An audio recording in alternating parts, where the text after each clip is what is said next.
because you do what you do, you've faced some media attacks, including recently from Rolling Stone. I wanted to ask you about that. They did this long interview with you, and what they published was just a hatchet job. They spun your words. They tried to paint you as being anti-Semitic. They accused you basically of spreading conspiracy theories on Syria. And the person they used to do this story is a guy named James Ball, who was a former volunteer for WikiLeaks, who basically stabbed Julian Assange in the back. And Max, you can explain more about that. But the fact that they chose this guy, I think. Well, what we have on screen is self-explanatory. I mean, here he is trying to bait Julian Assange out of the Ecuadorian embassy in London and into the hands of the British security services by basically calling Assange a coward for not leaving. Yeah. That sounds like James. And they tried to paint you also as a conspiracy theorist because you challenged the Western state narrative when it comes to the Duma incident, the alleged chemical attack that was exposed as a major deception by OPCW whistleblowers. And amazingly, there's this line in the Rolling Stone piece where they say that, Roger Waters challenges the narrative on Duma, even though no credible independent experts agree with him, right? And they cite, I'm sure, Western state-funded sources to make that claim. What they omit is what you actually told them in the interview. And we know that what you told them because at the bottom of the article, they include a very long transcript of the original interview you did. And in that interview, you cite to them specifically two veteran OPCW inspectors, Brendan Whelan and Ian Henderson, who worked on the Duma probe, which they completely omit from your article. And that was just one example that we caught of them doing just a complete hatchet job. So I'm just wondering, going through that, what your reaction was to that interview and that experience. Yeah, they said no credible independent expert agrees with you, well, except they kind of. Well, yeah, isn't it fascinating that little shit James Ball? It's quite clear if you watch, it was quite clear to me when I was doing that interview with him. When we started talking about Duma, it became abundantly obvious that he knew nothing about it. He had done no reading, no research, only knew the Western propaganda side of the story. Assad made a chlorine attack. First of all, it was sarin, and then it turned to chlorine magically overnight, when none of the symptoms of the children that the white helmets had got in the hospital with blah, blah, blah, showed any of the correct symptoms, or so they changed it. And then suddenly, miraculously, they found a bunch of dead bodies in an apartment building with a couple of chlorine canisters lying on the bed in the top floor. Well, one was lodged in the ceiling and one was, and blah, and blah, and blah. But he obviously hadn't followed any of the work that had been done by Ian Henderson and Inspector B on the spot at the time, and by Aaron and all the people at the Grayzone and everybody else and it's not just you guys. He obviously hadn't read Robert Fisk's article that came out on, I think, the 9th of April. Okay. Yep. Before my famous speech on the stage on the 13th of April 2018, where I suggested to some prick in the white helmets that it might be a good idea to get our government to do a proper investigation to find out what happened before we send our bombers to bomb Syria. That's all I said. Only I didn't even raise my voice on stage. Might it not be a good idea if we checked out to see what really happened? Because I read not only Robert Fisk's article the next day, but also that kid from that Christian TV station in Texas. I've forgotten his name, begins with a P. Anyway, he interviewed almost everyone in town and had bloody tea with them and sat down and discussed it. And they all went, no, there wasn't any attack. No, there wasn't any, so they just made up a story. They've sold it to James Ball, the fucking fat little idiot, and they've sold it to the rest of the world. And you, Aaron, if I'm not mistaken, went to the Security Council of the United Nations for a special session chaired by the Chinese, one of the permanent members of the Security Council, as we know, along with reams, thousands of pages of absolute evidence that this is all bullshit. And of course, you had up against you the UK and Republic of France, and God knows who are the Australians, probably. Oh, and probably the what are those islands in the middle of something island? They always vote the Marshall, yeah, the Marshall Islands. Yeah, yes, they're experts. Saying, hang on a minute. The Duma, you know. We've just presented a completely watertight case that this is a false flag, bullshit, trumped up piece of shit, and that the new director, Garcias, is that his name, of the OPC, is corrupt, and he's marching to orders from the United States government. And the guy who invented the OPCW, who was the original director, who was fired because he did what the new Home Secretary of Great Britain won't do and refused to do as he was told and take orders and change his story.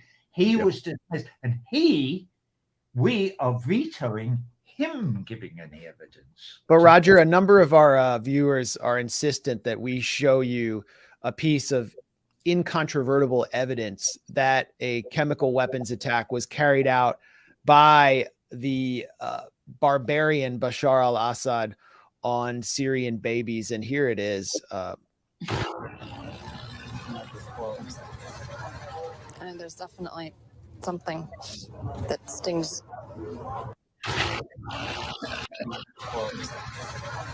And there's definitely something that stings. That's what, if I'm told that I'm holding a piece of clothing that's doused in dangerous chemicals, the first thing I'm going to do is inhale it as deeply as possible. Where was that? And what the fuck are they talking about? And who gives a shit?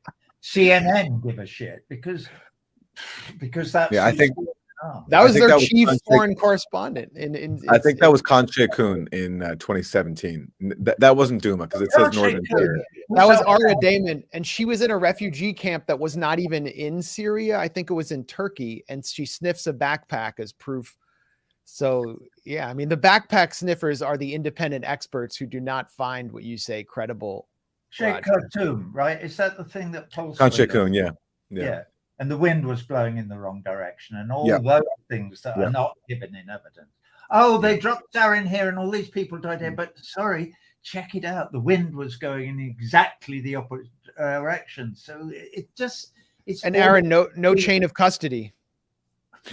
Oh, well, and this is where the white helmets come in, is if you look at Conche Kuhn, that's a case where the white helmets were deployed to collect the samples on behalf of the OPCW. I wrote about this recently at the Grayzone, that the white helmets were not only involved in helping to stage the incident in Duma, but they also were basically the field team for the OPCW, acting as their on-site investigators to collect samples, which they then traveled over to Turkey with and gave the OPCW. And the OPCW previously had a policy of never accepting any sample that the OPCW doesn't collect itself. But in Syria, they abandoned that. And now the white helmets who work side by side with sectarian death squads are now acting basically as subcontractors for the OPCW. This is the way it's funny. Done. And this is the way it's done. But something definitely sorry to interrupt, but if you wanted to have a career calling yourself a journalist, like the little fat prick James, whatever his name is, Ball, would you not at least get even the faintest basic grounding in what you're supposed to be talking about? He knew nothing at all. He's just making this shit. What I found interesting later as well is that he's got, because he told me proudly, no, I actually represent a .org, something or other .org. So I looked it up and said, It's called the Bureau of something or other intelligence. What's it called, Max? I bet you know this. Yeah, well, it's simply called the Bureau of Investigative Journalism because Yeah! And I mean, you take a look at the site. Investigate whether he's got a dick or not. You know, I mean, that's the biggest joke I've ever heard in my life. And by the way, hey, James, don't bother. You're dick free. Sorry, go. It's backed by Omidyar and all the kind of intelligence billionaire cutouts that you would expect. And but they're just they are the Bureau of Investigative Journalism. No one else does it like they do. It's completely objective. And yeah, it's brilliant. He sounds like Elliot Higgins, only maybe fatter and shorter. I don't know if that's. It's a common issue that when you did your CNN interview also with Michael, you said you just have to read more. I mean, I was listening to an interview you did with Joe Rogan recently, and you were talking about the impact that your mother had on you in teaching you that was the number one piece of advice that she gave you, that if you're trying to figure out a position or what you should think about a complicated issue, that you have to read it from every possible angle. You have to read or take in everything and process it before you can have a position. And these journalists that you're speaking with, who are supposed to be doing that as their full-time jobs, aren't even as educated on the issues as you are. No, they're not. And to your eternal credit, all three of you who I'm talking to, you do that. I mean, I read your stuff, all of you, all three of you, I read your stuff. And the research is meticulous because it has to be. Otherwise, how can you be credible? But of course, CNN would counter this argument, you know, with no, it doesn't. People believe us, and we don't do any research. We just recite what we're told. We have the fact check, and I am completely wrong. They are credible to millions and millions of people, even though they read nothing and they do no research, and their news is based on nothing but what has come in the morning thing saying, you will now say this story. Get on with it. Here's your paycheck. So they are all of them to a man disgusting beyond any belief. And they should not be pretending to do the job that they're pretending to do, in my view. Thank goodness for Grayzone and the Real News and Jimmy Dore, who you would pronounce, and all those people. And now that I've sort of sat with him for 3 hours, Joe Rogan, bless him, at least Joe Rogan, he let me speak, and he did. And it was really refreshing. I came out of that interview with a lot of respect for him, because that's a great interview. I learned a lot about you that I didn't know. You really go into depth about your own history growing up after the war and how you became what you are.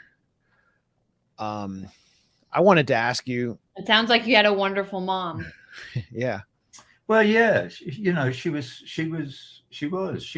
flawed, like all mums are, with the possible exception of the Holy Mother. Actually, no, she was. Let's not go there. I don't know why I went there. I think it was my sense of humor sneaking out the side. But yeah, she was. I tell you what she was. She was somebody who believed what she told me, and she did try and read a lot. Except just at the very end, when she was on her last legs, we did have one conversation where she told me that she supported Tony Blair and his support for the invasion of Iraq. And I went, you're the woman that I am, blah, blah, blah, like you would. And I managed not to break down. And I managed also to be the grown-up in the room, probably for the first time in my life with my mother, and go. And I did ask a couple of probing questions, and she explained to me that some maverick colonel in a F-16 could go and bomb Cyprus at any minute. And that was enough grounds for the invasion of Iraq. And I kind of went, should we have some tea, Mum? Or something like that, you know, which was the right thing to do at the time. Definitely. But that's not to say that when I was a teenager, she was as I said, maybe to him, our front room was a Labour Party committee room every bloody night almost, you know, and she was completely devoted to the idea of making peace with the Chinese, never mind the Russians and all of that. So, yeah, it was hugely important.